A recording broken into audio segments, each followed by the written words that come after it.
ছোট ভাই, বড় ভাই, বন্ধু বান্ধবী, প্রেমিকা কিছুই বাদ যায়নি। কিন্তু এখন অনেকেই নাই, আবার কেউ কেউ থেকেও নাই। অনেকের কাছে আমি ঘৃণার পাত্র হয়েছেও বটে। তখন ঠিক অতটা বুঝতাম না মানুষের স্বার্থ এতটা খারাপ হতে পারে। আমার কাছে যারা এসেছিল তারা সবাই কোনো না কোনো স্বার্থ নিয়ে এসেছে।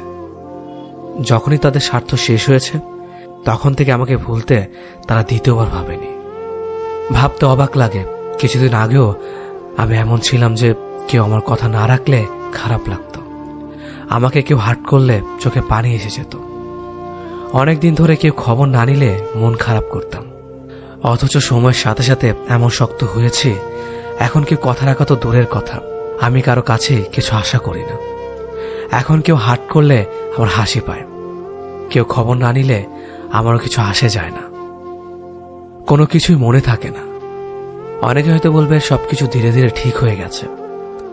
আসলে কিছুই ঠিক হয়নি, সবকিছু আগের মতোই আছে, শুধু আমি নিজেই এসবের সাথে মানিয়ে নিয়েছি। আগে অল্পতেই মন খারাপ হতো, এখন হয় না। অল্পতে অভিমান করতাম, এখন অভিমানও হয় না। কাউকে না কাউকে পাশে পেতে চাইতাম, এখন আমার কাউকে দরকার হয় না। পার্থক্যটা এখানেই, চাইলে একা থাকা যায়। তুমি চাইলেই নিজেকে শক্ত করে রাখতে পারো, চাইলে তুমি কারোর ওপর আশা ছাড়াই থাকতে পারো, স্বার্থ না রেখে চলতে পারবে। অতিরিক্ত আশা মানুষকে ছোট করে রাখে, আবার অতিরিক্ত স্বার্থ ও আবেগ মানুষকে তার নিজের ক্ষমতাকে জাগ্রত হতে দেয় না। জীবনে কখনো কারোর ওপর আশা রাখতে নেই, স্বার্থ রাখতে নেই। একমাত্র আশাবিহীন মানুষই জীবনে সবচেয়ে সুখী।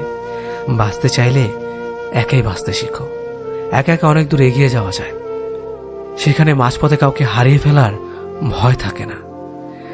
জীবনে একা তুমি যতই সামনে যাও না কেন, চাইলে একা পেছনে চলে আসতে পারবে।